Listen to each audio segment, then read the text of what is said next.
because we got to move on to the long-awaited Dream Tag Team match. This lasted 30 minutes bell to bell. Did you notice that? Yeah.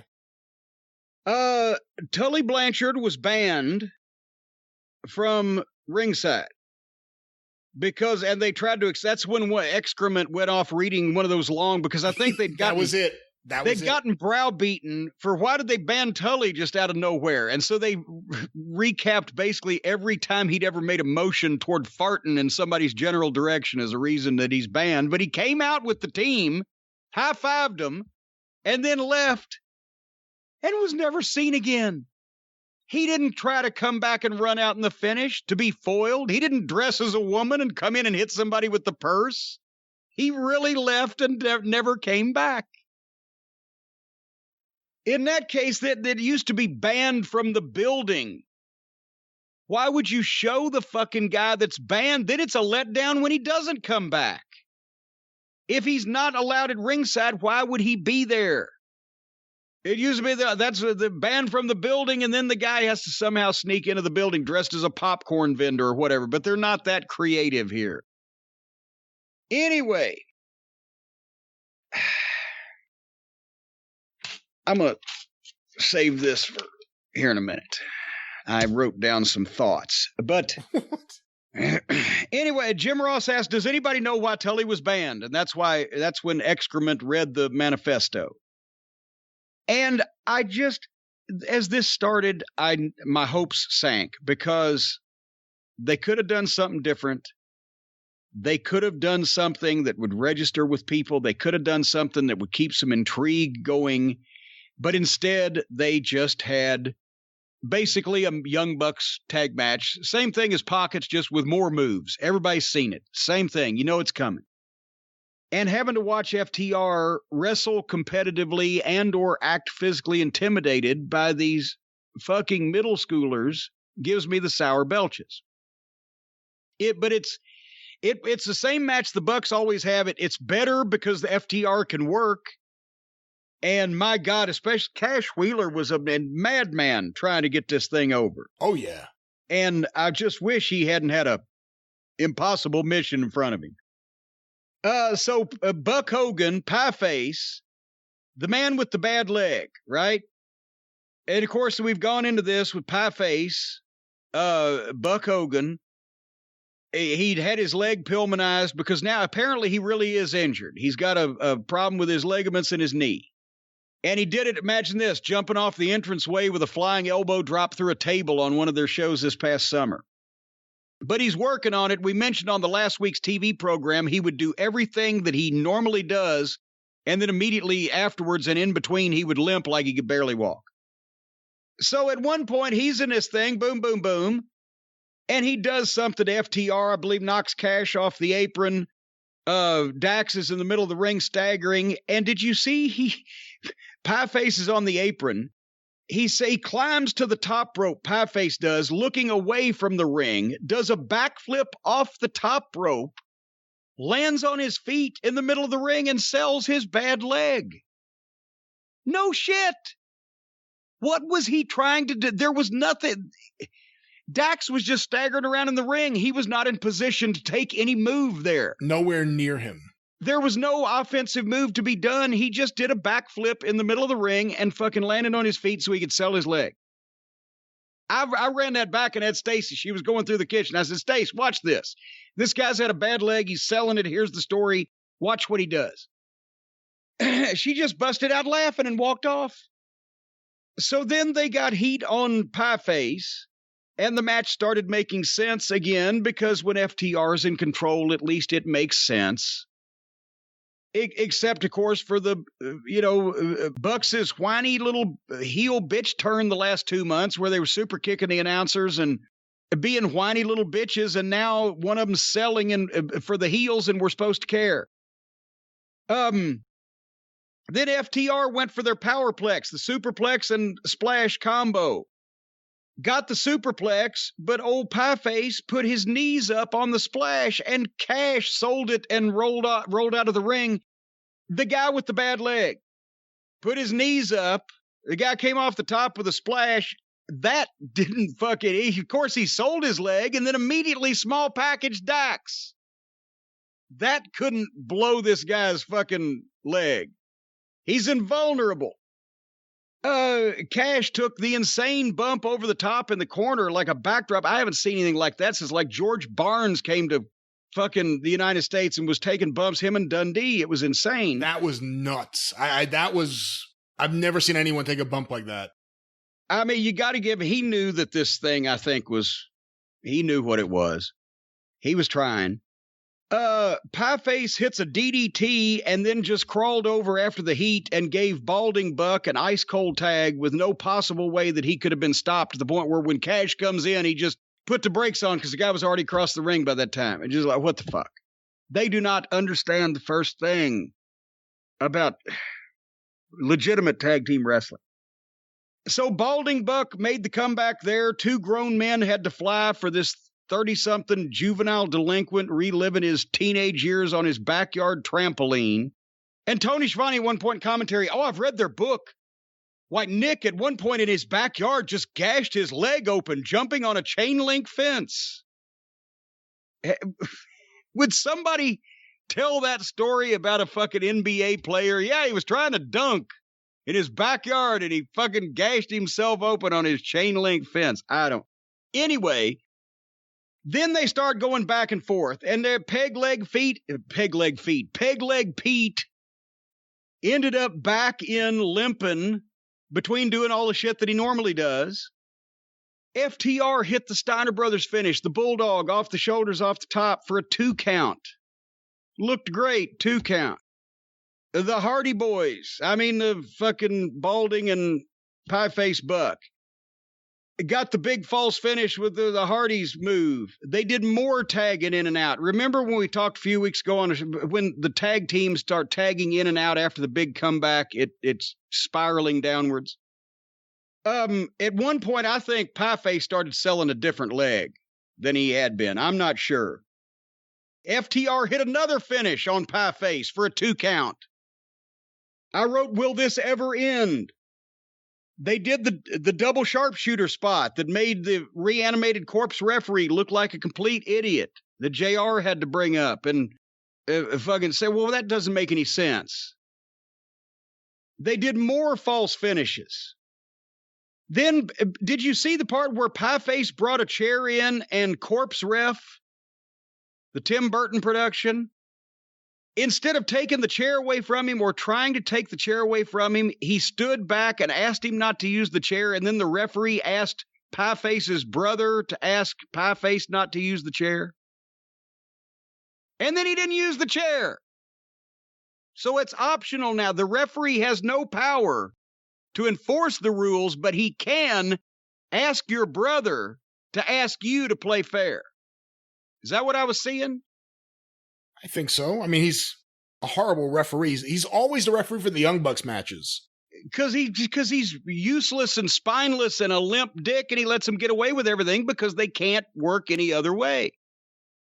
So then FTR came out of another predicament with a real nice, neat spike pile driver. Boom! That was a false finish. Dipshit got his leg on the ropes. So then they took Pieface's boot off. And he get an inverted figure 4 on his bad leg with a fucking ankle lock on his bare foot. He wouldn't tap out. Then Cash is taking bumps like Chris Colt all over the fucking place. Another big false finish on FTR. Then the match came to a standstill. Then Cash knocked Pieface out with a fucking kick. Boom. And instead of covering him, Cash, the no flips, just fist guys, climbed up to the top rope, or didn't climb up, did a springboard, went up to the top, springboard, boom, 450 splash into the ring and missed it. And Pieface, with the bad leg, that's had everything done to him, hits a super kick. 1, boom, 1, 2, 3. New champions. Young fucks, old champions, FTR, EVPs, young fucks, Waste of money. Killed careers. FTR. Wasted potential. FTR. Wasted potential dream tag team match program. This is pretty much the end of it, ain't it? I think you're being a little overly dramatic about it. Is there a rematch to be called out of this? I think this fucking guy is ready to have his leg amputated. They did everything they possibly could do to any human being, and he beat him with a fucking super kick in the first meeting between these two teams after this dream match that supposedly got started on social media 4 years ago. The alleged baby faces that we're not sure about beat the heels that we're pretty much sure they're supposed to be heels, because at least they got the manager, even though he wasn't at ringside. He didn't even have the manager fuck his own team accidentally. He just beat him. And once again, yes, Tony Khan's a complete amateur idiot that doesn't understand the first thing about wrestling psychology and what he's doing. The Bucks should have picked this up, but I say again, they know they're doing this on purpose. They brought these guys in on somebody else's fucking dime to beat them first time in and prove and even go in with a handicap and still beat them. And now they've undisputedly proven in their minds they're the best tag team in wrestling. So this was basically a goddamn California local yokel fucking backyard version of Hogan getting WCW to hire Warrior so he could get his job back. What the fuck?